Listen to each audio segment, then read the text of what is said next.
मंत्री गिरीश महाजन यांच्या मध्यस्थीने रविकांत तुपकर यांचं अन्नत्याग आंदोलनास तात्पुरती स्थगिती।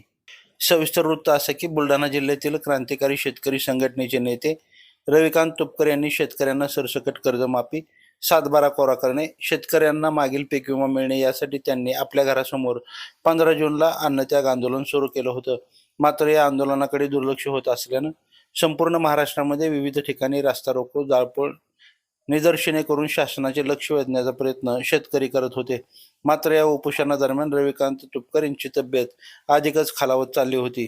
शरीरातील साखरेचे प्रमाण 50 पेक्षा कमी झाले होते। त्यांच्या किडनीवर परिणाम होण्याची शक्यता होती।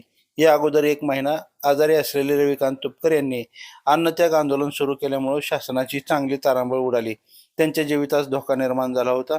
त्यामुळे महाराष्ट्राचे मुख्यमंत्री देवेंद्र फडणवीस यांनी परिस्थितीचं गांभीर्य ओळखून मंत्री गिरीश महाजन यांना तुपकरांच्या अन्नत्याग आंदोलनस्थळी जाऊन उपोषण सोडवण्यासाठी आदेश दिले होते।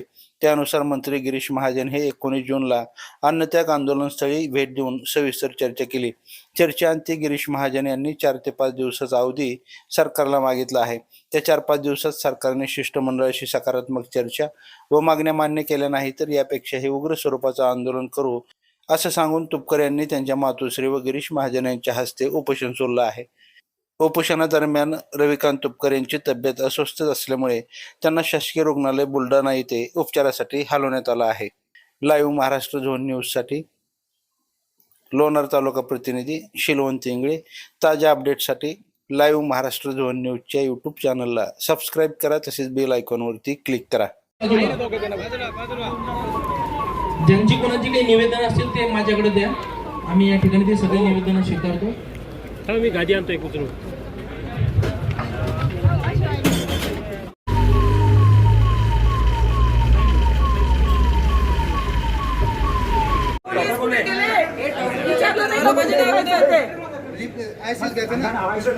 तुम्ही विचारलं का डॉक्टरांना? कुठे गेले डॉक्टर ॲम्ब्युलन्स मध्ये?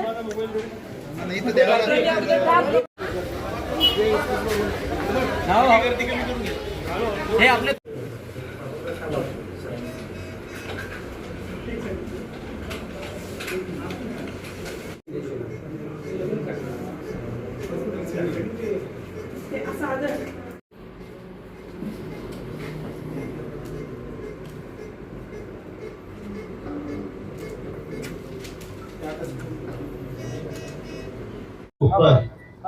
या ठिकाणी अन्नत्याग करून उपोषणाला बसलेले होते।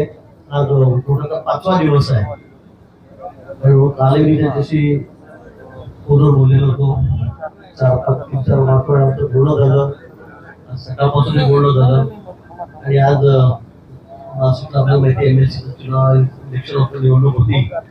त्यानंतर मी रात्री उशिरा कामरेला या ठिकाणी आलेलो आहे।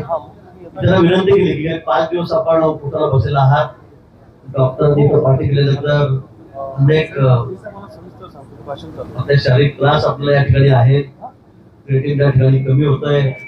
त्यामुळे मला असं वाटतं की आपण उपोषण सोडावं आणि या संदर्भामध्ये मी माननीय मुख्यमंत्री महोदय यांच्याशी चर्चा केलेली आहे आणि रवी भाऊंचं म्हणणं होतं की आता इथे तरी प्रश्न सुटणार नाही।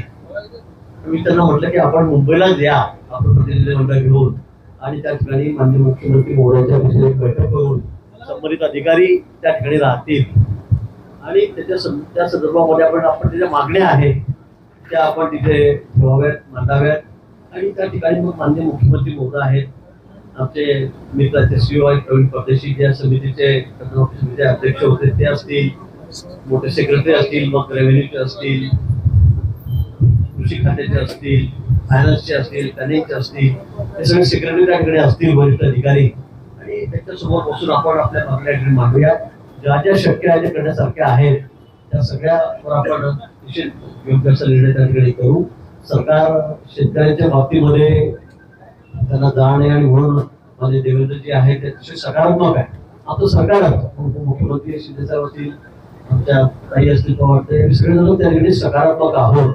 शेतकऱ्यांच्या अडचणीची जाणीव आम्हाला या ठिकाणी आहे आणि यावर्षी तर दुष्काळी वर्ष आहे। एल निनोच्या प्रभावामुळे थोडा पाऊस कमी पडणार आणि मोठ्या संकटाला आपल्याला सामोरं जायचं आहे। त्यामुळे निश्चित आपलं म्हणणं ऐकल्यानंतर माननीय मुख्यमंत्री महोदय त्या बाबतीमध्ये चांगला निर्णय त्या ठिकाणी घेतील अशी मला अपेक्षा आहे, खात्री आहे। म्हणून मी रवी भाऊंना आता विनंती केलेली आहे आणि आमच्या विनंतीला मान देऊन त्यांनी आताच उपोषण सोडलेलं आहे, त्याबद्दल मी त्यांच्या ठिकाणी आभार मानतो.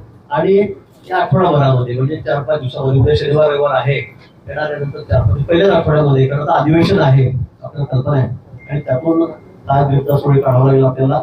आणि तुझ्या वेळ काढून आणि मुख्यमंत्री महोदयांची वेळ बैठकीची मी त्या ठिकाणी घेतो. आपण आपले 7-8 लोक सोबत घेऊन आपल्या टीम मधले आपण त्या ठिकाणी यावं.